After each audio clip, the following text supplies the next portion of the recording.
امثال کی کتاب باب نمبر 4۔ اے میرے بیٹو، باپ کی تربیت پر کان لگاؤ اور فہم حاصل کرنے کے لیے توجہ کرو، کیونکہ میں تم کو اچھی تلقین کرتا ہوں۔ تم میری تعلیم کو ترک نہ کرنا، کیونکہ میں بھی اپنے باپ کا بیٹا تھا اور اپنی ماں کی نگاہ میں نازک اور اکیلا لاڈلا۔ باپ نے مجھے سکھایا اور مجھ سے کہا، میری باتیں تیرے دل میں رہیں، میرے فرمان بجا لا اور زندہ رہ۔ حکمت حاصل کر، فہم حاصل کر، بھولنا مت اور میرے منہ کی باتوں سے برگشتہ نہ ہونا۔ حکمت کو ترک نہ کرنا، وہ تیری حفاظت کرے گی۔ اس سے محبت رکھنا، وہ تیری نگہبان ہوگی۔ حکمت افضل اصل ہے، پس حکمت حاصل کر، بلکہ اپنے تمام حاصلات سے فہم حاصل کر۔ اس کی تعظیم کر، وہ تجھے سرفراز کرے گی۔ جب تو اسے گلے لگائے گا، وہ تجھے عزت بخشے گی۔ وہ تیرے سر پر زینت کا سہرا باندھے گی اور تجھ کو جمال کا تاج عطا کرے گی۔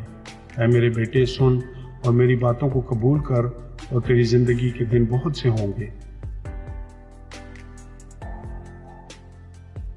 میں نے تجھے حکمت کی راہ بتائی ہے اور راہ راست پر تیری رہنمائی کی ہے۔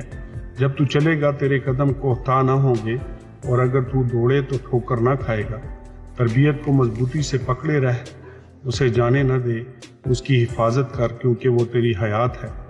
شریروں کے راستہ میں نہ جانا اور برے آدمیوں کی راہ میں نہ چلنا، اس سے بچنا، اس کے پاس سے نہ گزرنا، اس سے مڑ کر آگے بڑھ جانا، کیونکہ جب تک برائی نہ کر لیں سوتے نہیں، اور جب تک کسی کو گرا نہ دیں ان کی نیند جاتی رہتی ہے، کیونکہ وہ شرارت کی روٹی کھاتے اور ظلم کی مے پیتے ہیں۔ لیکن صادقوں کی راہ نور سحر کی مانند ہے، جس کی روشنی دوپہر تک بڑھتی ہی جاتی ہے۔ شریروں کی راہ تاریکی کی مانند ہے، وہ نہیں جانتے کہ کن چیزوں سے ان کو ٹھوکر لگتی ہے۔ اے میرے بیٹے، میری باتوں پر توجہ کر، میرے کلام پر کان لگا۔